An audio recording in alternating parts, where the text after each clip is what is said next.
안녕하세요. 북한 인권과 탈북민 사역 토론 내용을 나누는 제1분과의 서기 정베드로 목사입니다.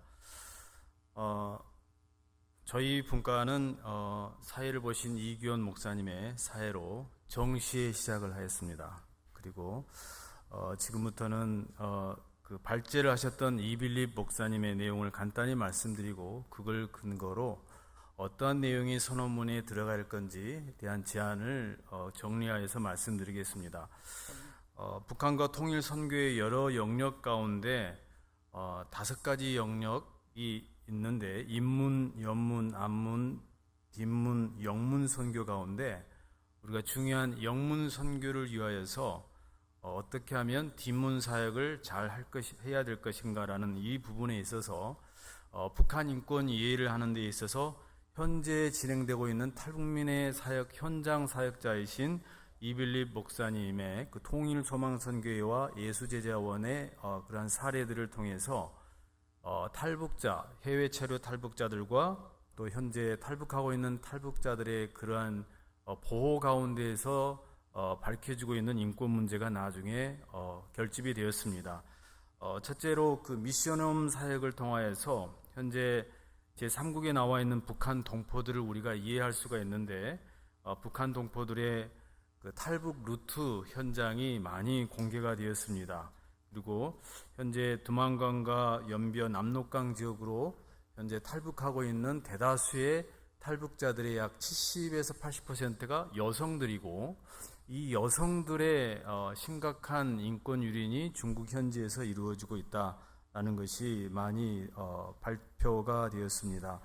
최근에 탈북자들의 유형은 옛날에 생계형의 탈북자에도 있었지만은 최근에는 엘리트 출신 검사, 의사, 또 대학을 졸업한 이러한 탈북자들이 북한 체제의 희망을 발견하지 못하고 자기 자신들의 자녀들의 장래에 대한 이러한 이유로 특별히 북한 내에서 한국 영화나 드라마를 많이 보고 이렇게 목적을 가지고 탈북하는 사례가 많이 나왔다라고 하는 그러한 내용이 있었습니다.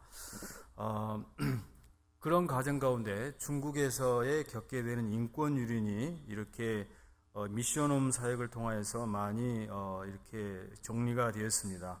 특별히 그 중국에 있는 탈북 여성들의 인권 유린 가운데 가장 심각한 인권 유린의 그 기인이 뭐냐면 바로 인신매매라고 하는 것입니다.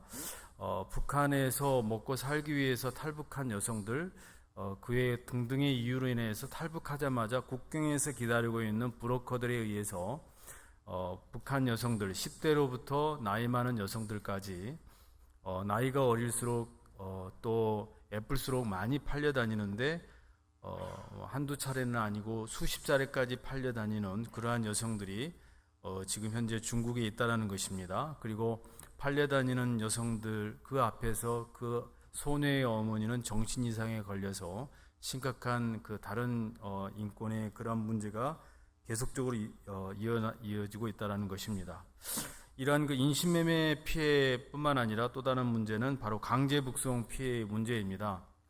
중국에서 탈북자들은 호적이 없기 때문에 또 강제 중국 공안에서 북송되어지면은 북한에서 심각한 처형을 당하는데 특별히 탈북자들이 중국에서 호구도 없이 불법 체류자로서 중국 남성, 한족 남성 또는 장애인, 경제적 무능력자에게 팔려가서 살다가 어린아이를 낳고 또 그곳에 정착하더라도 불법 체류자라는 신분으로 강제 북송되어지면은 북한의 보위부와 북한의 조사기관에 의해서 가혹한 고문을 받고 1년 가까운 더 이상의 그런 고문을 받는데 특별히 중국에서 선교사나 기독교를 접촉할 경우에 또 한국행을 시도하거나 교회를 나갔을 경우에는 바로 정치범 수용소로 끌려가거나 비밀 처형을 당하게 된다라고 이렇게 나와 있고요. 그리고 정거리 교화소나 증산 교화소와 같은 김정일 정권 시대에 만들어진 그러한 가혹한 교화소에서 영양실조나 전염병에 걸려서 형기를 채우지 못하고 감옥에서 죽는 그러한 부지기수에 지금도 일어나고 있다라고 하였습니다. 이러한 부분에서 밝혀지고 있는 것은 강제 북송된 이후에 고문과 처형과 박해 현장에서 거의 많은 구금시설에서 제대로 된 인권이 보장을 받지 못하고 12시간 이상의 노동을 강요당하다가 영양실조나 전염병에 걸려서 죽어가고 있다라고 이렇게 밝혔습니다.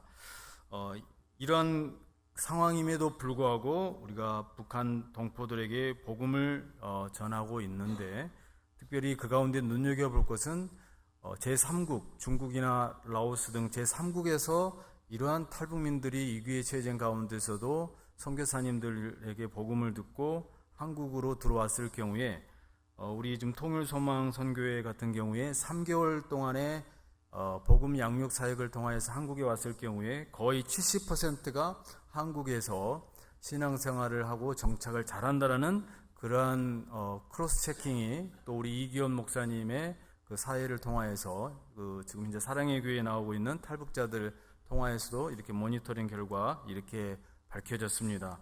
그래서 제3국에서의 미션홈 복음 양육 사역은 한국으로 들어오는 탈북민들에게 신앙적 정착을 위해서는 굉장히 우리가 앞으로 통일 한국에 있어서 굉장히 중요한 역할을 감당하고 있다라고 보여지고요. 그리고 뿐만 아니라 한국에는 오지 못한다 할지라도 자의든 아니면 어떠한 영향에 의해서든 신앙적으로 성령 안에서 중국에서 복음을 듣고 북한으로 들어가고 있는 그러한 탈북민이라 할 수 없지만 그러한 북한 지하교인이 있다는 것입니다.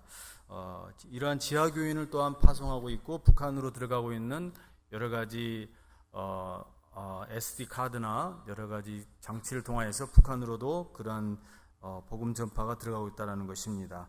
인권적 측면에서는 이렇게 북한에서 지하교회 활동, 지하신앙 활동을 하시는 분들은 저희가 증언에 의하면은 완전 비밀리에 처형을 당하고 북한의 적대적 계층으로 구분되어서 정추범수용소에서 지금 처형당하고 있다는 사실입니다. 이러한 현재 위기에 처해져 있고 강문에 빠진 강도 만난 자의 상태를 우리가 계속적으로 침묵할 것이 아니라 그들을 위해서 기도하고 구체적으로 한국교회가 한 영혼 살리고 그들을 복음 양육할 수 있도록 적극적으로 행동에 나서야 할 때가 되었다라는 것입니다. 그러한 부분에서 이러한 부분을 우리가 성명서에 담아야 될 내용을 말씀드리도록 하겠습니다. 조금 전에 말씀드린 것처럼 이러한 탈북민을 통한 북한 인권의 실태가 알려지고 북한 인권 NGO를 비롯한 국제사회에서의 탈북자들을 통한 북한 인권 실태가 드러나고 있어서 그 결과 2013년도에 UN 인권 이사회 결의에 의해서 형성된 북한인권조사위원회 Commission of Inquiry COI라고 하는 북한인권조사위원회 보고서가 만들어졌고 그 조사위원 결과에 따라서 UN에서는 이렇게 탈북자들의 증언에 의해서 북한에 70년 동안 지속되고 있는 인권의 문제를 이렇게 정리했습니다. 북한은 수십 년 동안 광범위하고 심각하고 끔찍하게 조직적으로 북한의 인권이 지금 저질러지고 있으며 이것은 국제협약에 의해서 국제 4대 범죄 중 가운데 전쟁, 침략, 대량 살상, 반인도 범죄 가운데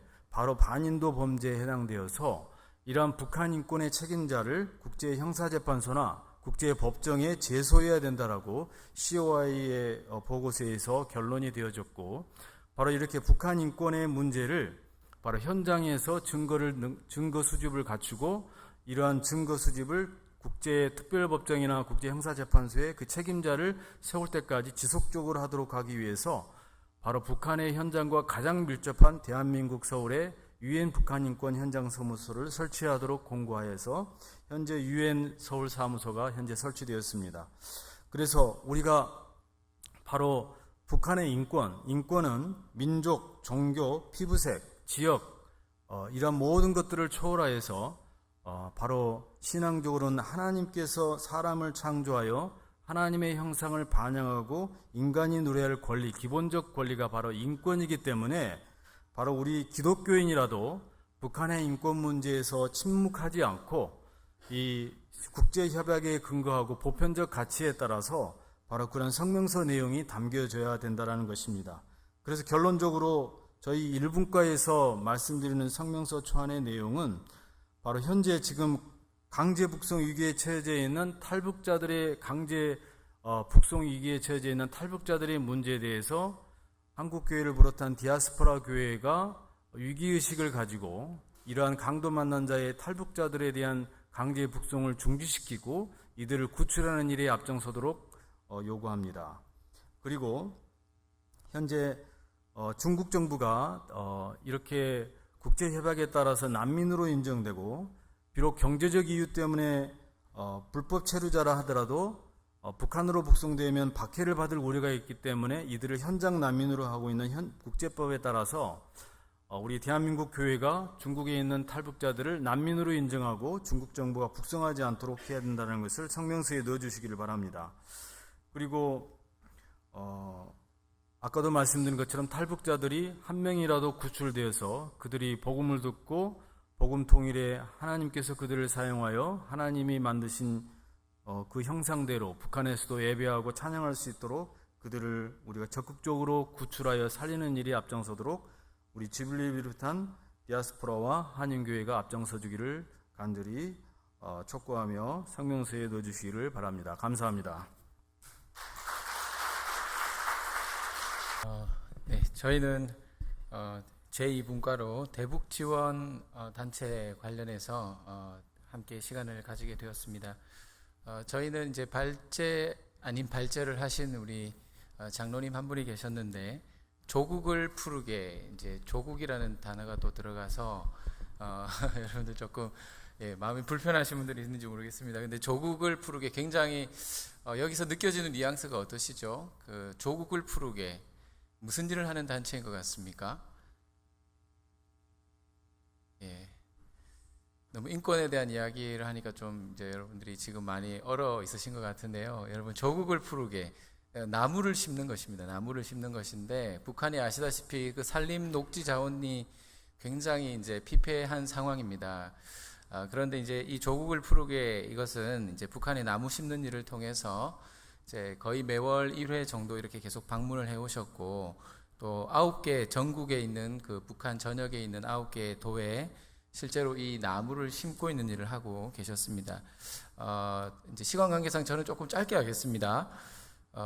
우리 김진 장로님께서 이 일을 하면서 가장 이제 저희들에게 많이 강조하신 것이 이제 어떤 뭐 발제 내용으로 한다기보다 이제 대화하듯이 이제 저희들이 했기 때문에 가장 많이 강조하신 것이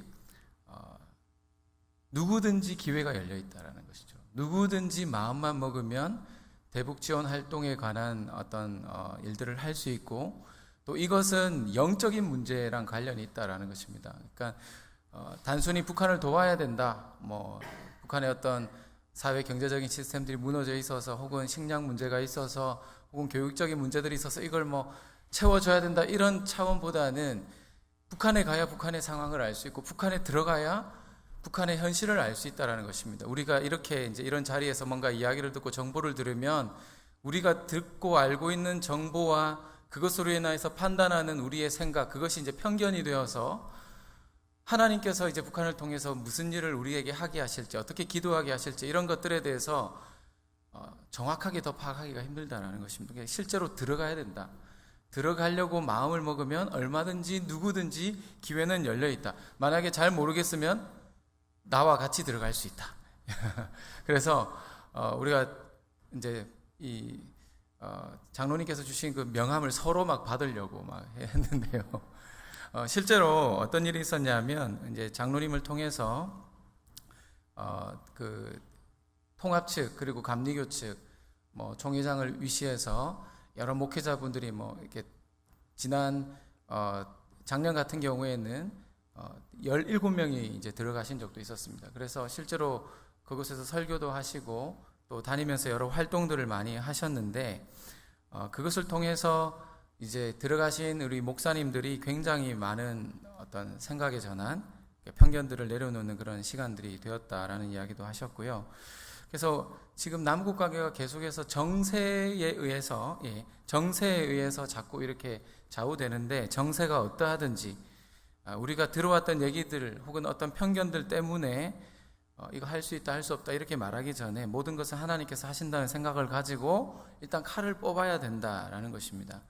안 된다고 생각하는 사람에게는 안 되지만 시작하는 사람에게는 기회가 얼마든지 열릴 수 있다. 그래서 너무 겁먹지 않았으면 좋겠다 이런 이야기 하셨고, 어떤 목사님께서는 오솔길도 자주 다니면 대로가 된다.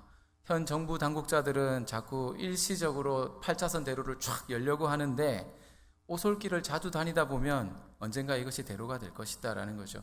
바늘 구멍을 많이 뚫으면 뚫을수록 공기가 통하듯이 한 사람 한 사람이 그래도 북한에 자꾸 방문하고 거기서 뭔가를 하다 보면 거기서 기도 제목도 나오고 또 관계도 세워지고 그 신뢰 관계 속에서 또 하나님께서 일을 하실 것이다 라는 겁니다. 다만 이런 일들을 함에 있어서 항상 조심해야 되는 것이 대북 관련 지원 사역에 있어서는 외부에서 말을 조심해야 되는 것이죠. 가능한 한 말을 아껴야 되는 것이고, 또 북한의 사정과 상황에 대해서 잘 알 수 있도록 또 그런 상황들을 좀 잘 파악할 수 있도록 이제 뭔가 거기서 이제 현장에서 방법들을 찾아야 된다 이런 이야기를 하셨습니다. 어떤 질문들이 많았습니다. 그 나무 공급은 어떻게 하는가, 실제적인 질문들이 있었는데 중국이나 북한 현지의 양묘장에서 이 나무를 이제 키운 것들을 사서 공급하기도 하고, 실제로 군급, 이제 C급이 도급이 아니라 군급 양묘장들이 이제 많이 있다고 합니다. 보통 한 10만 불 정도면 이제 어떤 그 양묘장을 실제로 만들 수 있는 어떤 정도의 수준이 된다고도 말씀을 하셨었고, 전국에 약 200개 군에서 이런 것들이 필요한 것 같다라는 이야기를 하셨습니다. 그래서 지역 선택도 원하는 이제 단체나 개인이 할 수 있고, 이제 펀드 조성을 어떻게 하는가, 이 펀드 조성에 대한 질문들이 나왔는데 이 규모가 생각보다 큰데 그 규모를 밝히시지는 않으셨습니다. 다만 국제기구나 유엔이나 교회, 교단 등에서 지원을 많이 이렇게 받는데 필요할 때 반드시 채워주심을 이렇게 경험하고 있다 이야기를 하셨고, 돈을 치를 때는 이제 캐시로 하시기도 하고 물품으로 하기도 합니다. 근데 이제 북한이 우리 생각보다 물품 제작 기술이 뛰어나서 우리나라도 못 만드는 인공위성을 만드는 수준이기 때문에 어떤 건물을 만들거나 뭐를 만들 때도 굉장히 잘 만듭니다. 그래서 얼마든지 우리가 원하는 것들을 이제 거기서 필요들을 만들어 줄 수 있다라는 이야기도 하셨습니다. 양묘장 다음으로 이제 이 나무를 심는 거 말고 또 어떤 분야들이 가능할까라는 질문들이 있었는데, 분과위원 중에 한 분, 이제 본명은 밝히지는 못합니다. 내지 사역을 하고 계시는데 어떤 비즈니스를 통해서 북한 동포들 동원해서 제중 동포들 동원해서 일들을 진행하는데 신발 공장도 만들고 또 선양 하나라는 기관, 두리 하나 같은 기관들을 통해서 이제 여러 사역들이 진행되고 현지의 자립 경제가 이렇게 활성화되도록 또 그런 일들을 진행하고 있다는 이야기들도 나왔습니다. 그리고 타가소, 고아원, 유치원 등 이런 지원하는 어떤 일들이 이제 실제적인 모니터링도 가능하기 때문에 우리가 지원하는 것들이 이상하게 흘러가는 거 아닌가, 뭐 군사 자금으로 가는 거 아닌가, 이런 부분에 있어서는 선택적으로 그것이 모니터링 가능한 부분들을 하면 그 부분에 대한 어떤 의무는 해소할 수 있겠다 이런 이야기들도 있었습니다. 유념해야 될 점들이 있는데, 북한 현지인들은 사랑으로 도우려고 온지 아닌지를 진심을 느낄 수 있다고 합니다. 그래서 대화를 나누고 계속 지속적으로 이 사역을 하면서 신뢰를 쌓아가는 것이 중요하고, 큰 일이든 작은 일이든 간에 오래 가야 된다는 것이죠. 그래서 특별히 이 북한 대북 지원 사업은 개인을 많이 본다고 합니다. 이 관계성 속에서 그 어떤 단체가 왔다 해서 신뢰하는 것이 아니라 그 사람이 얼마만큼 신뢰를 주는 사람인가, 그 쌓인 어떤 개인의 신분과 경험들을 통해서 이제 때로는 이것이 이제 의심도 하기 때문에 테스트를 거치는 과정도 있다고 합니다. 갑자기 비자를 안 내준다든지 이런 식으로 곤란을 겪게 하는데, 그럴 때도 마음을 잘 다스려서 인내를 하다 보면 이제 관계에 신뢰가 쌓여서 이제 우리 김장로님 같이 이분이 누굴 데리고 가든지 북한에서는 오케이 하는 그런 상황들이 생길 수 있게 되는 것입니다. 마지막 정리를 하자면 이 지속적인 어떤 대북 지원 사역들을 하면서 관계를 잘 유지하기 위해서는 이제 북한 당국의 또 사람들을 파트너로, 동등한 파트너로 또 인정하는 것이 중요한 것 같습니다. 지금은 우리가 돕지만 언젠가 그들이 우리를 도울 날들이 올 것이다, 또 이런 생각도 해야 되는 것 같고요. 과도한 언론 플레이를 통해서 자극을 하지 않는 것이 중요하고, 또 실제로 거기서 관계하는 분들의 개인적인 이야기들을 함으로써 그분들이 곤란하게 되는 경우들도 생기기 때문에 조심해야 됩니다.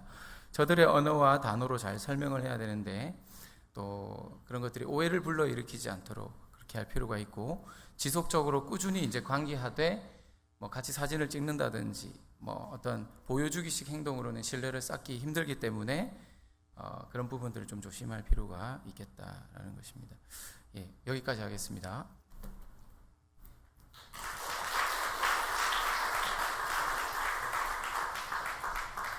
네, 먼저 양해 말씀드립니다. 제가 오늘 8시 29분에 일어나가지고요. 너무 놀래가지고 마이를 못 입고 왔습니다. 시차 적응 때문이라서 양해를 좀 부탁을 드립니다. 네, 저는 산분과 전문 영역 서기를 맡은 이덕영 목사입니다. 저희 전문 영역은 오일환 장로님, 주빌리 대협력본부장으로 섬기시는 오일환 장로님이 리더로 정시에 시작을 했습니다. 먼저 발제자의 내용을 잠깐 말씀을 드리고 질의응답된 8가지 내용을 간략하게 말씀드리도록 하겠습니다. 제가 북사목에서 서기를 2년이나 했기 때문에 짧게 잘 끝낼 수 있습니다. 예. 먼저 저희 발제를 맡으신 정규재 목사님은 강서주빌리 대표로 계시고 강일교회 담임 목사로 섬기고 계십니다. 선교사들이 들어와서 130년 된 우리나라는 단위 인구당 세계 선교 1위 국가가 되었다.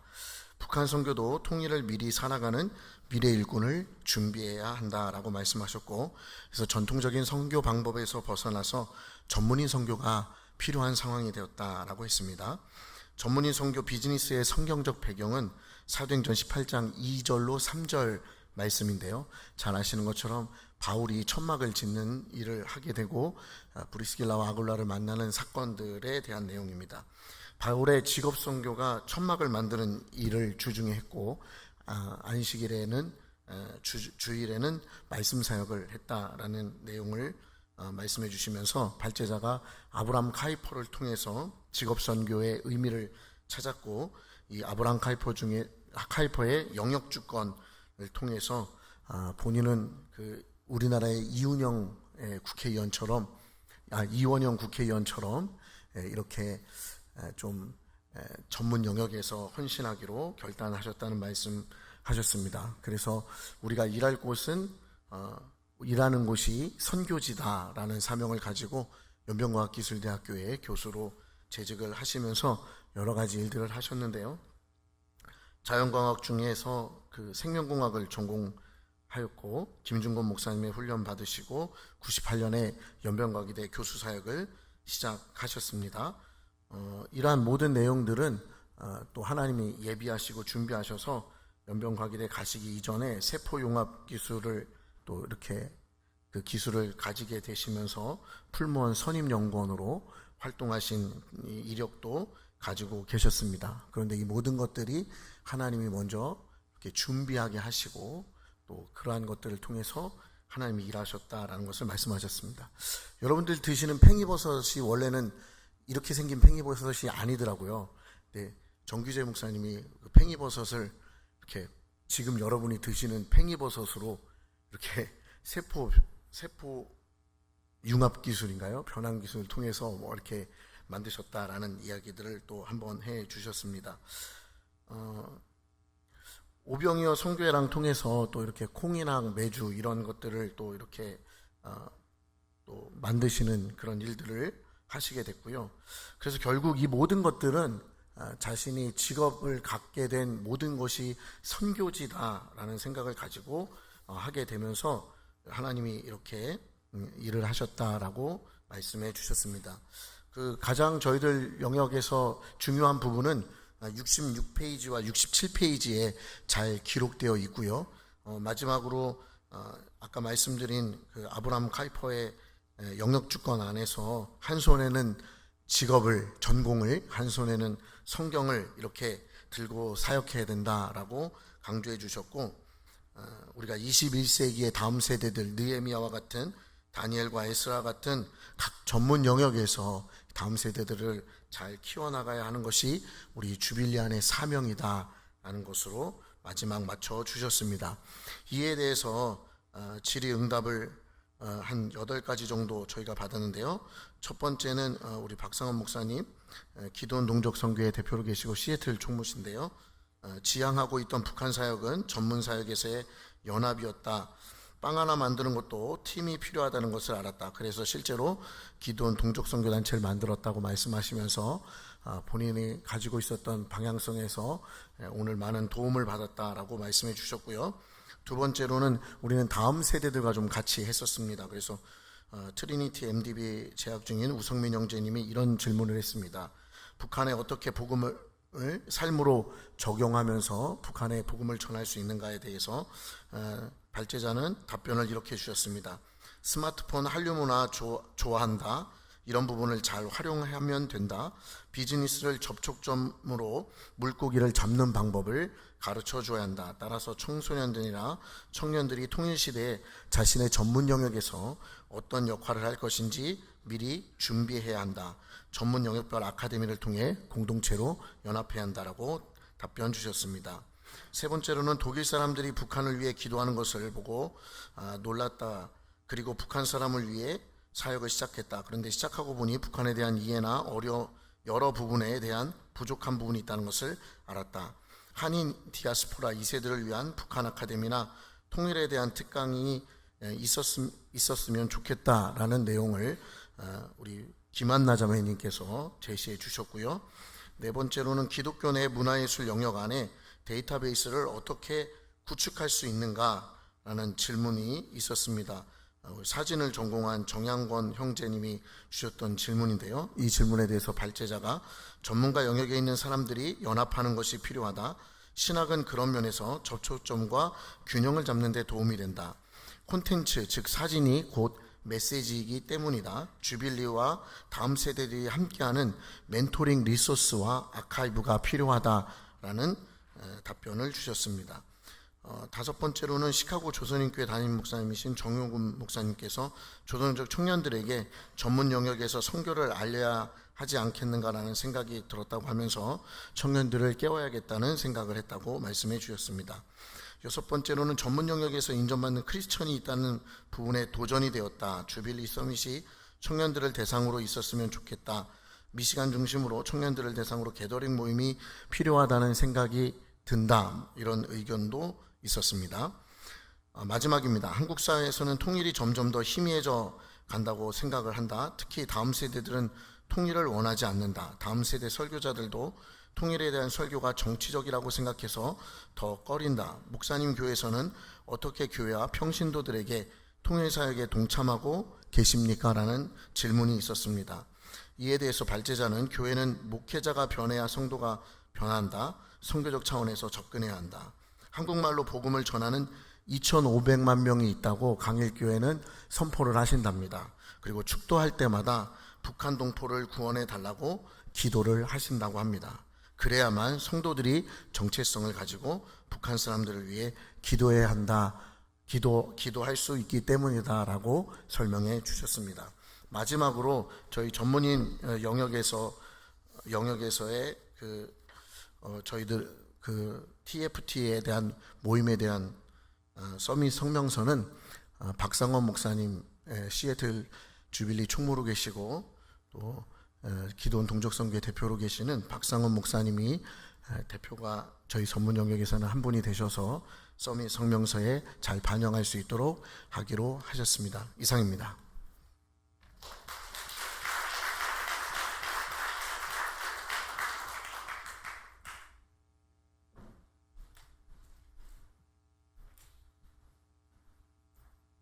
네, 4분과 주제는 통일 목회와 사역 훈련에 대한 주제였습니다.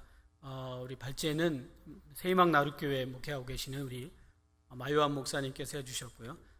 김명식 목사님 사회로 진행됐습니다. 우리 마요한 목사님이 준비한 PPT로 통일 목회와 또 사역 훈련에 대한 여러 가지 내용을 정리해 주셨는데 저희 조가 분과가 17명이 모였습니다. 두 번째로 많은 분들이 오셨는데 그만큼 관심도 많고 또 열띤 토론의 시간을 가졌습니다. 시간이 많이 모자라서 아쉬운 부분들이 있는데 그래서 제대로 이게 마무리를 잘 못 지었는데 저 나름대로 엿장수 마음대로 이야기하라고 그래서 편하게 얘기를 하겠습니다. 남한에 우리 이제 한국에 32,000명의 탈북민이 이미 들어와 있지요. 그래서 이제 이 통일 목회라는 주제는 다가올 한반도, 미래 한반도의 미래 목회다라고 이제 다들 동의하셨고, 어떻게 그러면 이제 하나님께서 북한의 문을 열어주셨을 때, 한반도가 하나 되었을 때 어떠한 태도와 자세로 이 통일 목회를 우리가 해야 될지 여러 가지로 이제 이야기가 사실 나왔습니다. 무엇보다도 이제 이러한 그 특수한 상황 속에서 이렇게 배경을 가진 우리 북한 주민들 또 북한 성도들 이분들을 잘 이해하는 그런 것이 너무 필요하다. 그래서 특별히 이제 자세와 태도에 대한 부분이 중요하다는 것을 많이 얘기했습니다. 오늘 마요한 목사님이 이제 주제 발표에서 사람의 통일이라는 이야기를 많이 했습니다. 그래서 어떤 우리 목사님 사람의 통일이라는 부분에 대해 잘 이해가 안 된다고 하셨는데, 다른 것은 아니고 남과 북의 우리 주민들이 또 그 사람 안에 서로 신뢰하고 서로 배려하고 그래서 서로 그리스도 안에서 연합되는 그러한 그 에베소서 1장 10절 하늘에 있는 것이나 땅에 있는 것이나 다 그리스도 안에서 통일되게 하려 하십니다. 그런 차원의 사람의 통일에 대해서 말씀을 해 주셨습니다.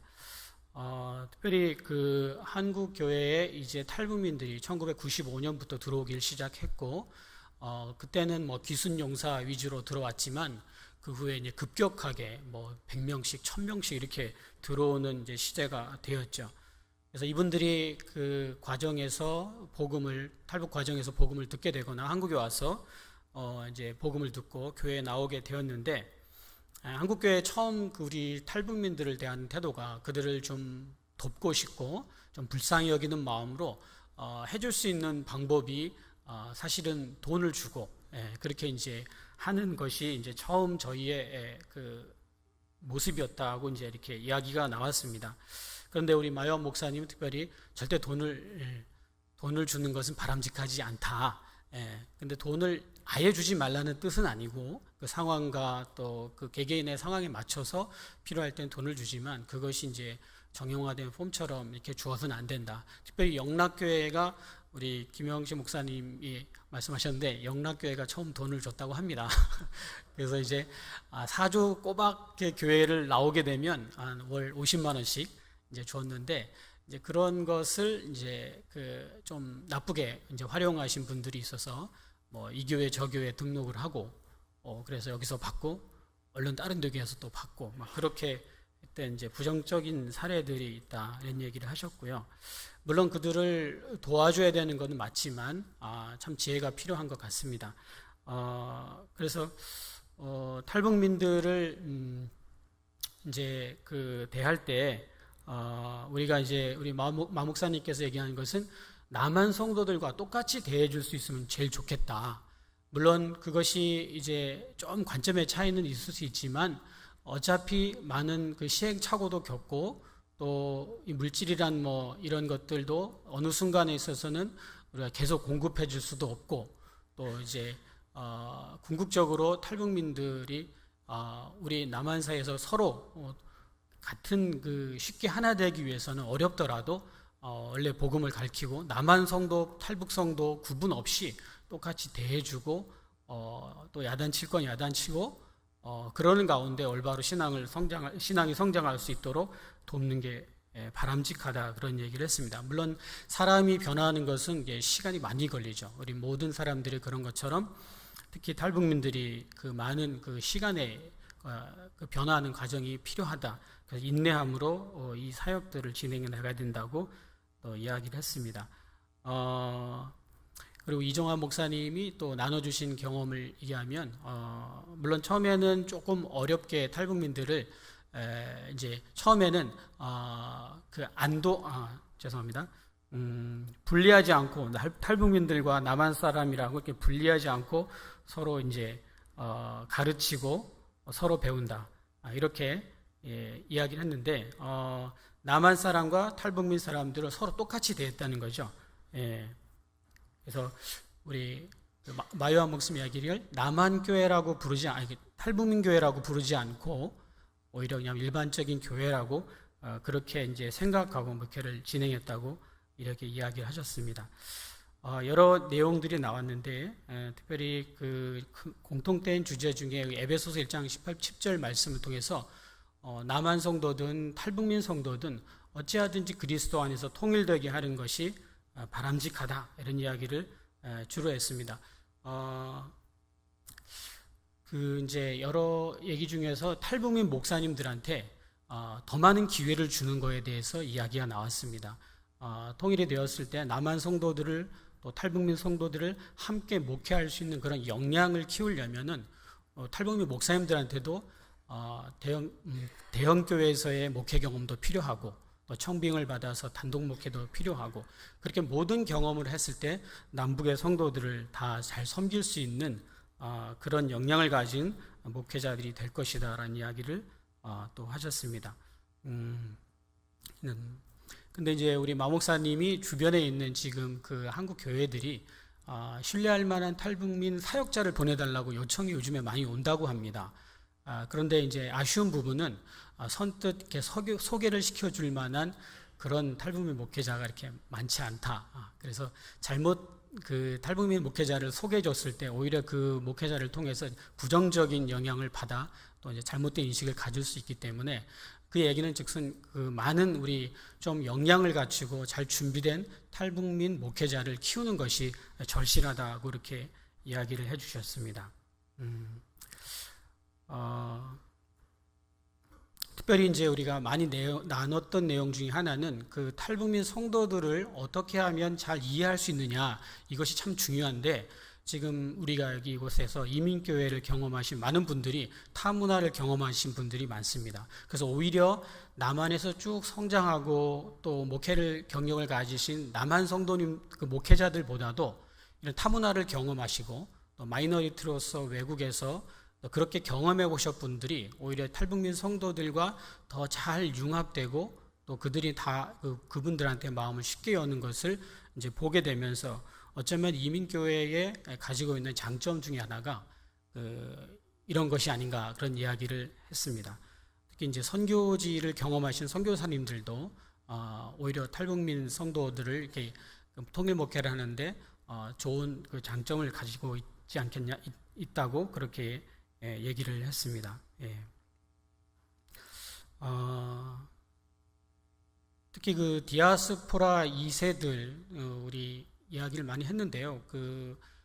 여기 2세들은 남한 사람, 북한 사람 크게 관여하지 않고 쉽게 포용하고 다가가고 안아주고, 이러한 어떤 그 포용성이 있다고 이야기를 했습니다. 그래서 어쩌면 우리 남한에 있는 성도들은 선입견을 가지고 북한 성도들을 대할 수 있기 때문에 오히려 다가가는 게 쉽지 않지만, 이런 글로벌 경험을 하신, 타문화권을 경험하신 많은 분들은, 그런 분들은 오히려 더 쉽게 탈북민 성도들과 쉽게 이렇게 어울릴 수 있는 그런 장점이 있다, 그런 얘기를 했습니다.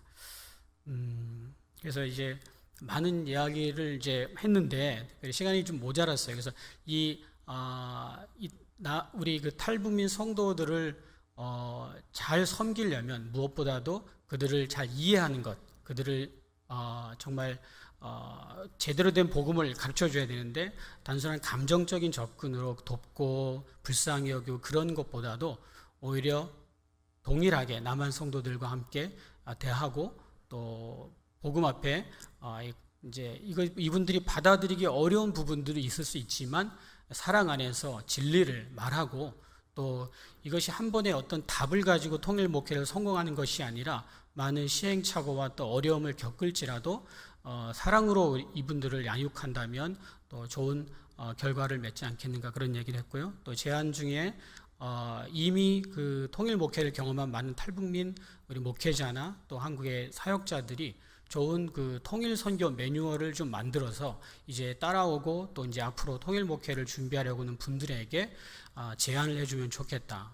그래서 이제 심각한 시행착오는 겪지 않고 잘 이 부분들을 해나갈 수 있도록 하면 좋겠다, 그런 이야기를 주로 했습니다. 이상입니다.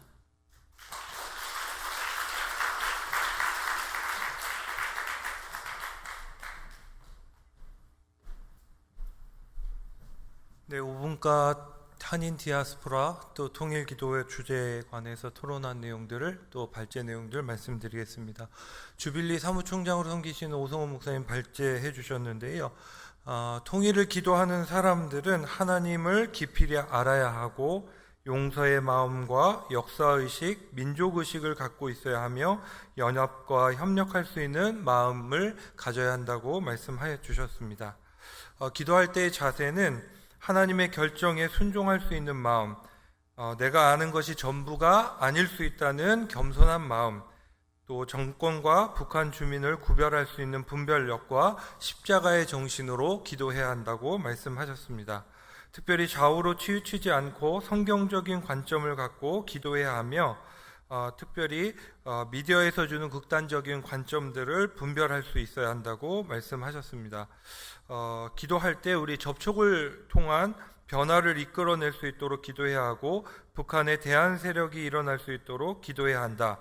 또 4대 강국의 원심력을 극복할 수 있는 구심력을 발휘할 수 있는 곳이 바로 교회라고 할 수 있고 우리가 그래서 믿음으로 기도하고 연합하면서 기도하고 준비하면서 기도하고 경건한 습관으로 기도해야 한다라고 강조했습니다. 마지막으로 기도의 최종 목적은 통일 그 자체가 아니라 하나님의 나라임을 꼭 기억하고 기도해야 한다고 발제를 마쳤습니다. 이것에 대해서 이제 우리 하강민 목사님 리더로 토론을 진행했는데요. 통일 기도에 대한 토론 내용을 말씀드리겠습니다. 기도하는 사람들 사이에서도 보수와 진보의 갈등이 있고 특별히 지역의 주빌리에 대한 오해와 선입관들이 있어서 주빌리 확산에 좀 어려움이 있는 것들을 보게 되었는데요. 특별히 주빌리의 정체성이 불분명하기 때문에 사람들이 주빌리 기도에 이렇게 참여하기 어려운 부분들, 또 선입관들 때문에 또 참여하기 어려운 부분들이 있었다라는 진단이 있었습니다.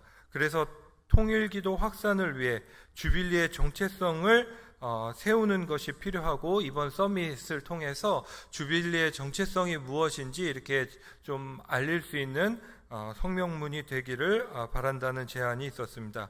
그리고 통일기도 확산을 위해서 요즘 미디어 시대이기 때문에 특별히 주빌리 기도 어플을 통해서 다들 스마트폰들 갖고 계시기 때문에 바로 전화기를 열면 세계 어디서나 우리가 한 마음으로 기도할 수 있도록 주빌리 기도 앱을 만드는 것이 꼭 필요하다라고 제안하였습니다. 디아스포라 토론 내용은 특별히 디아스포라 우리 그리스도인들이 지금까지는 내지 사역의 개척자나 또 한국 사역의 이제 보조자 역할에 그쳤었는데 이제는 주체적으로 디아스포라들의 이제 목소리를 내고 세워질 때가 되었다. 또 지역 주빌리의 지속적인 동력을 유지하기 위해 구체적으로 사역을 실천할 수 있는 장이 필요하다라고 제안을 했는데요. 큰 것 아니라 작은 것부터 특별히 해외 지역 주빌리와 탈북민을 1대1로 결연하여 지원하는 장학 사업을 추진해보자. 그리고 서밋을 통해 국내 사무국 같은 주빌리 인터내셔널을 세울 수 있었으면 좋겠다, 이런 부분들을 제안해 주었습니다. 이상입니다.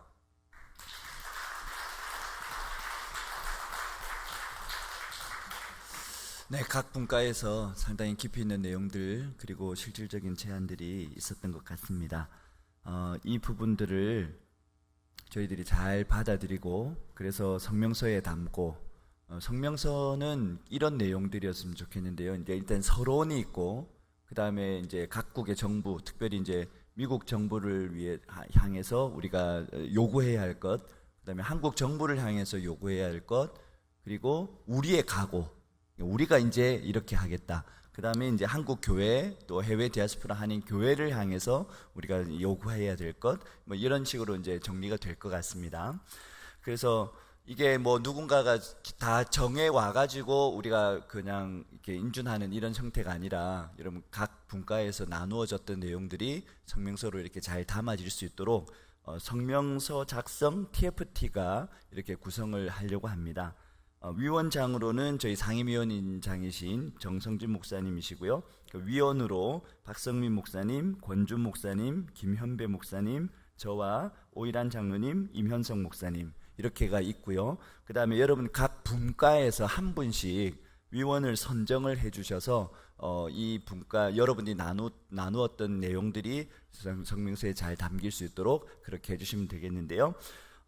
원래는 저녁 집회를 마치고 모이려고 했는데 저녁 식사를 하고 집회 가운데 모일 때까지 시간이 좀 충분할 것 같아서 식사 후에 바로 모이도록 그렇게 하겠습니다. 그래서 저녁 식사가 지금 이제 바로 이제 시작을 하는데요.